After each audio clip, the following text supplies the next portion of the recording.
I'm getting emails coming in to my website from landlords. Now, you hear the word landlord, you think, these are very, very wealthy, nasty, exploitative people. Actually, in most cases, nothing could be further from the truth.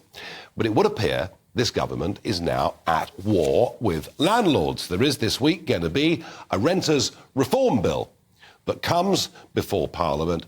And basically what's happened to landlords is there have been a substantial number of tax changes, of regulatory changes.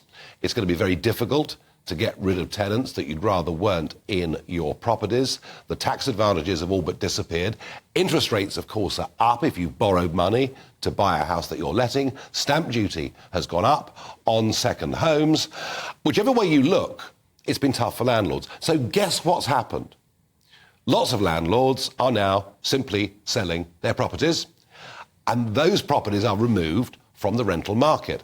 The impact is extraordinary. In London alone, in the last year, rents are up by almost 20%. And for students away at university, it's reached a total crisis. In Bristol, believe this, in Bristol, since 2019, rents for students are up by 58%. Chris Binodi, a leading city money manager, has called Michael Gove a communist for the level at which the state is now interfering with people with their own properties wanting to rent. Well, I'm pleased to say that Russell Quirk, long-time property expert, joins me.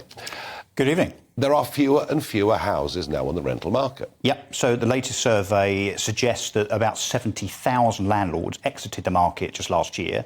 And of course, that's without the majority of those penal measures coming into play that you just referenced. So we haven't yet seen the Section 21 repeal, which will be very, very soon by way of the Rental Reform Act, which is the so-called the unfair evictions clause within tenancy agreements, which, of course, the political parties have bashed around as a political football on the basis that tenants should not be evicted willy-nilly. Now, of course, the reality is that when tenants get to the end of their assured short-hold tenancy contract length, of course, that contract then is finished, and then either the tenant and the landlord will negotiate and carry on, or indeed they part. What this particular bill is seeking to do is to stop landlords being able to get rid of tenants under pretty much any circumstances. That's number one. So that hasn't even come in yet. So there are a lot of landlords. This is Michael Gove's proposal. This is Michael, and in fairness, it predates Michael Gove. It goes back, probably 5 or 6 housing ministers, which actually is probably only 2 or 3 years, in fairness, because we've had a lot. We've had 14, I think, in the last 12 years.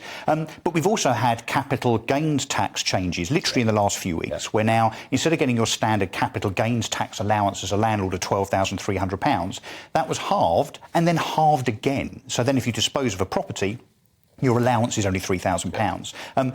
Landlords also 3 or 4 years ago saw a reduction in tax relief, so they're not now allowed to claim the cost of their mortgage against tax relief. And then, of course, we get this ridiculous notion that is banded around by both the Conservatives and Labour around proposed rent controls, this playing to the crowd, this audience of tenants, of which there are lots. There are about 4 million, Nigel, of course, so it's a big audience. It's a big number. And successive governments and multiple parties looking to try to appease tenants, frankly, for votes.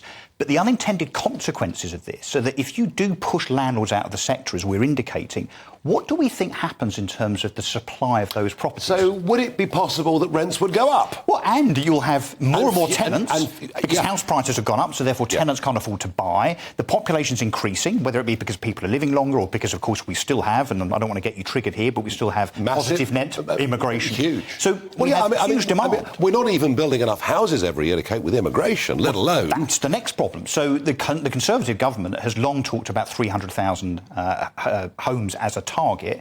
Of course, famously, and probably part of the fact that they got such a drubbing in the elections on Thursday was because they decided to do away with all housing targets. And now local authorities have no North Star with which to focus on in terms of housing targets. So the consequence of the economic situation we're in and the fact that the government has repealed targets means we're probably going to see about half of the new build properties built in this country over the next 12 months or so than otherwise we would have done. So it's a real, it's a perfect storm, but not in a good way. And if you own a house that's 50 years old, 70 years old, whatever it is, and that's the one that you're letting, and that is your primary source of income, as it is in the case of many landlords. And let's be clear, the average landlord only has 3 properties. So as you referred to in your preamble, this is not Legal and General with 10,000 properties, No. the big bad corporate landlord. The average landlord has just 3 properties. They're ordinary And people. if those properties are 50, 60 years old, they've also got to meet new environmental standards, which cost-wise is enormous. Or the average, so that's not yet been introduced by the government, but again, coming. Gove is dangling that as a threat over landlords. So this is the lunacy that is the quest for net zero, in my humble opinion, which is to say that landlords, and that there are hundreds and thousands of these properties, landlords that own properties that don't meet what they call EPC-C standards, so EPC goes from kind of A to F in terms of rating of energy efficiency.